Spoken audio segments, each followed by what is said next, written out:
یه جمله خیلی قشنگی تو مقاله کورمن هیرلی هست. این مقاله رو دانلود کنید اینترنت خواستید بخونید. حتی پر از چیزای ریاضیه، راستش من نفهمیدم، همش هم نخوندم، خیلی مبسوطه. ولی جمله رو نگاه کنید، این به عنوان حسن ختام این بحث میخوام بگم. مثلا آدم یه جور مرمور میشه و خیلی از وقایع زندگی براش یه معنی دیگه پیدا میکنه. میگه since gullibility is unobservable، از آنجایی که ساده لوحی و حالو بودن قابل مشاهده نیست. The best strategy is to get those who possess this quality to self-identify. بهترین استراتژی آن است که آنهایی را که واجد این صفت هستند، یعنی حالو هستند، رو کاری بکنی که خودشان را معرفی کنند.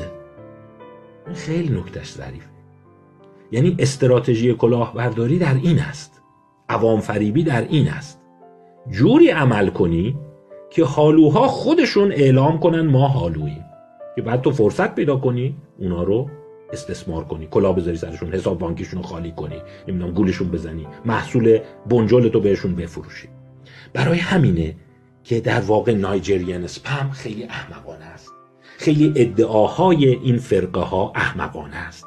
خیلی درمانهای اخیری که میگن شما اسم میکنی اصلا مبتذله، بابا یه چیز بهتر نگفت، یه فرمول شیمیایی، یه چیز قشنگی در میآوری. این چیه اینایی که میگی؟ آخه کی اینو قبول میکنه؟ میگه نکتهش همونه، میخوای ویکتیم ریشیوت رو بیاری پایین. وقتی ویکتیم ریشیو یعنی نسبت قربانیت میاد پایین، اونایی که تو قربانی ها قرار گرفتن دیگه توشون مثبت کاذب نیست، همه قربانی واقعیه و در واقع یک الک و فیلتر گذاشته. میگم هوگو مرسیر خیلی داره دیگه خوشبینانه نگاه میکنه.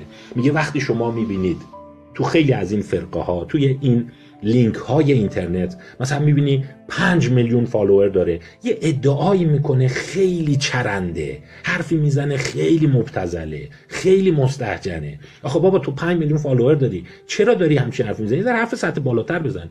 میگه او منتظر گرفتن پیامی است با ویکتیم ریشیو پایین. یعنی میخواد مثلا در ازای اون 5 میلیونی که میخواد اغفال کنه انتظار نداره 4 میلیون پاسخ بدن، چون اون 4 میلیونی که پاسخ میدن اغفال شدنی نیستن. با انبوهی از مثبت کاذب شما مواجه میشی که خودت رو در واقع زیر سیل و آوار این پاسخ ها میمونی. باید اینقدر آستانه رو بیاری پایین که 1000 نفر 500 نفر تو تله ادعای احمقانت بیفتن، ولی اون 500 نفری که افتادن دیگه همشون واقعا قابل اغفالن. خیالت راحته، یعنی یه الک گذاشتی، یه فیلتر گذاشتی. به همین دلیل هوگو مرسیر میگه نترسید، ناراحت نشید.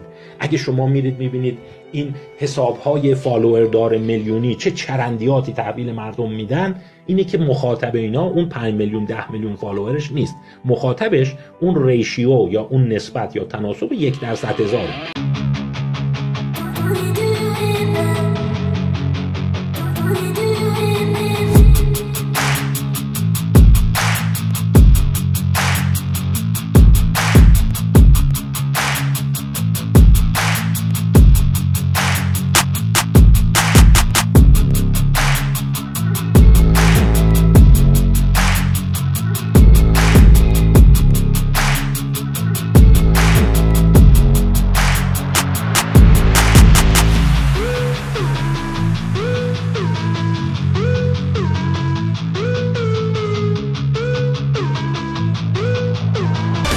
البته هوگو مرسیر این دارم میکنه که این کار خیلی از مواقع هوشمندانه غریزیه، نه اینکه اون آدم اینقدر متفکر اجتماعی باشه در حد کورمن هیرلی و این تئوریسین های میکروسافت و فیسبوک و اینا که جوری محاسبه کنن. غریزی فهمیده که باید یه چیزی بگی که دیگه اونایی هم که میخوان آدما رو اغفال کنن معمولا با یه روشی اغفال میکنن که اونی که اغفال شد دیگه خیلی اغفال پذیر بوده باشه. آدمای خیلی هوشمند و شما نباید سعی کنی اغفال کنی، بعدن ضد حملهشون خطرناکه، بکلش دارن، اونها هم تلافی دهن میارن، حالتو میگیرن. باید بری اون لایه و اون منتها الیه گستره زنگوله‌ای اجتماع رو گول بزنی. و به همین دلیل میگه وقتی شما رسانه‌های میلیونی داری، میری میگردی یه چیز خیلی خیلی نشدنی میگی، اونی که براش این قبول میشه اون دیگه اصل جنس شماست. پس برداشتش چیه؟ برداشتش اینه خیلی فکر نکن اون چند میلیونی که مثلا توی اون پیج فالوور داری همشون اون حرفو باور کردن. اگرم باور کردن از نوع ریفلکتیوه، از نوع سطحیه، یعنی هیچ تأثیری تو زندگیش نداره، به صورت یک پالس گذرا توی خودآگاهیش اومده و رفته، امکان نداره روش عمل بکنه و شما خیلی نگران نباش. این یه پیام خیلی آرام بخشه تو این ایام میشه گفت پرتلاطم که شما اینقدر نگران نباش با هر چرندیاتی که میشنوی حرفای عجیب میشه عصبانی نشو. اون مخاطبش اون 1% هزاره است، اون 1% هزاره رو میخواد سلف آیدنتیفای کنه. به قول کورمن هیرلی since gullibility is unobservable the best strategy is to get those who possess this quality to self identify.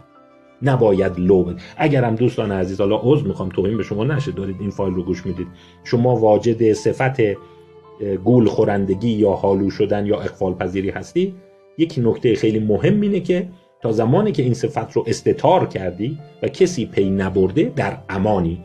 ولی اگه یکی محک زد و تو این رو لو دادی که او من اصل جنسم و به این راحتی گول میخورم، اون موقع دیگه تبعات انواع کلاهبرداری و خالی کردن اکانت تو، دزدیدن پسورد تو، انواع سوء استفاده های مادی و معنوی و جنسی و جسمی و مالی و اینا ممکنه برای شما تبعات داشته باشه. در جهان بین صید و صیاد، تلاش اصلی صید اینه که به صیاد نشون بده که من ضعیف نیستم و منو نمیتونی گول بزنی یا بخوری.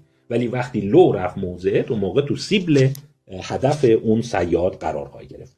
این شاید خلاصه ای بود از کتاب هوگو مرسیر. میگم من اگه همه این رو پذیرفته باشم، ناقض ادعای هوگو مرسیر قطعا نپذیرفتم. اینم که میبینی با هیجان دارم تعریف میکنم، برای که به نظرم دید متفاوت و جدیدی بود، برخلاف رویه چندین ساله روانشناسی اجتماعی.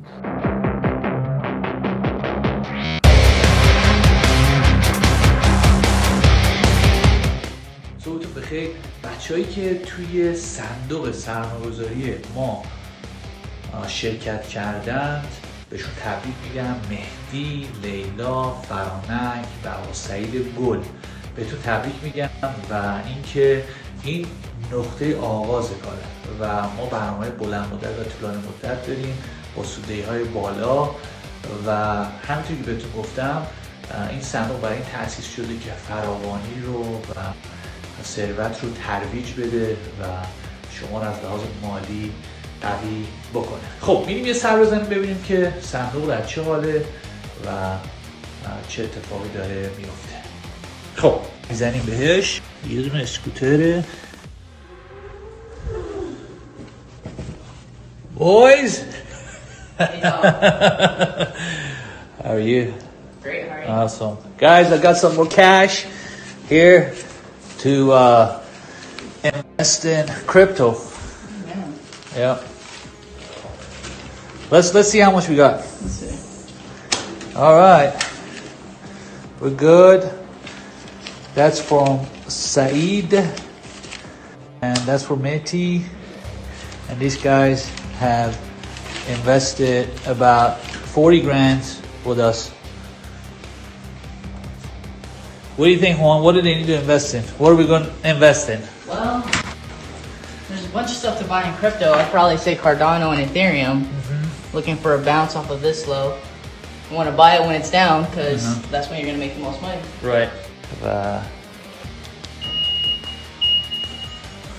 باشید که دوری بزنیم.